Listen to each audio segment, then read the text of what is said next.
Telefon g'iybatxona bo'lib qoldi hozir. Aytay mana o'ynab o'tirishdi. O'chirib qo'yinglar mana telefonlarni. G'iybatxona bo'lib qoldi mana telefon. Bee'tibor bo'lib qoldik. Mana oldin yoshlardan xafa bo'lardik, telefon o'ynaydi deb. Ha? Hozir yosh kattalar ham kasal bo'lgan telefonga.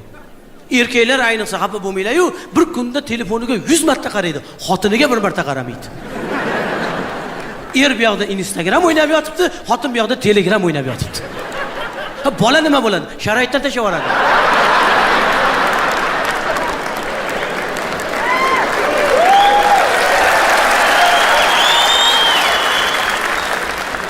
Ju balo bo'ldi bu. Oldin yoshlardan xafa bo'lardik. Hozir kampirlar chollar birga vaqt Instagramga kirishdi. Bir onaxon telefon o'ynab o'tirganmiz. Kallasini ko'tarmasmish telefondan. O'g'li kirib kelib, "Oyijon, men keldim." Choyini ichib yotibdi ona. "Oyijon, men keldim. Oyijon, men keldim." Qattiq yursan bemahalda debdi. Hali yigit ham senga kel. "Oyijon, men armiyadan keldim, oyi. Men desa, qachon ketding bolamdirmi?" Shu darajada bee'tibor bo'lib qoldik. Mehr oqibat yo'q bo'lib ketdi azizlar. Mehr oqibat yo'q bo'lib ketdi. Oldin uyingizga kelib to'yga aytardi, qo'lingizga taklifnoma berardi to'yimga borgin deb. To'g'rimi? Eng yaqin do'stim, bitta mahallada turamiz. Uchta uylarida turadi mendan. 48 metr oramiz. To'yiga taklifnomani Telegramdan tashlab yuboribdi. Mana oqibat. Men ham bopladim. $100 rasmga oldimda Telegramdan tashlab yubordim.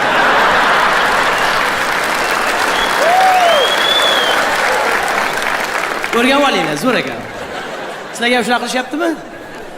Siraz javob keldi. Nima bu deb. To'yana deb yozdim men. To'yanani qo'lga bermaydimi deb yozdi. Taklifnomani qo'lga bersang, to'yanani qo'lingga olasan. 3 minutdan keyin zvonok chalyapti. Chiqsam turibdi. "O'rtoq, ko'nglim bo'lmadi, keldim" deydi. Bilaman nima ko'nglim bo'lmagan. To'yanani ko'rib qoldi-da u. To'yani ham qarzda endi. U to'y qaytarish kerak uni ham. Birovdan olib ketavermaysiz, to'g'rimi? Qaytarish kerak. To'ychi Hofiz ustozimizni farzandlari Abulqosim aka to'ychib. Bir og'aylari to'y qilibdi-da endi. To'y qilgan ekan, endi to'yana bilan boribdilar edi. To'yana bilan borib tabriklabdilar. Keyin Abulqosim aka to'y qilibdilar. Haligi o'rtog'i qo'p-quruq kelibdi-da, qo'p-quruq kelibdi. Yana o'rtog'i to'y qilibdi. Abulqosim aka yana to'yana boribdilar. Abulqosim aka yana to'y qilsa, bu yana qo'p-quruq kelibdi. 3-marta to'yga aytgan ekan, Abulqosim aka kaptar olib boribdilar haligi odamga. To'yanaga kaptar, kabutar. Bu nima desa, to'y egasi ham to'yana debdi senga debdi. Kaptarda boshqa to'yana yo'qmi desa, bundan boshqa narsa qaytmayapti-yu turmush.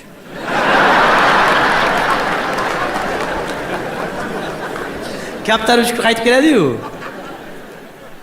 O'shaning uchun men bitta narsaga xursand bo'laman, yaxshi ham qiziqchi ekanman deyman, yaxshi ham qiziqchi ekanman deyman. Telefoninglar o'chirib mana. O'chirib qo'ying telefoningizni aka. Desam o'chirib qo'yadi-da. Teatrga kirdim. Teatr aktyorlariga rahmim kelib ketdi. Ular qanaqa telefoningni o'chir deb aytadi.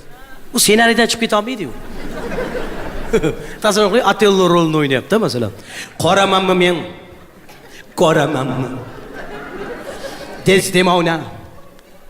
Yoki bir to'da oliftalari kabi tekis silliq qilib so'zlay olmaymanmi?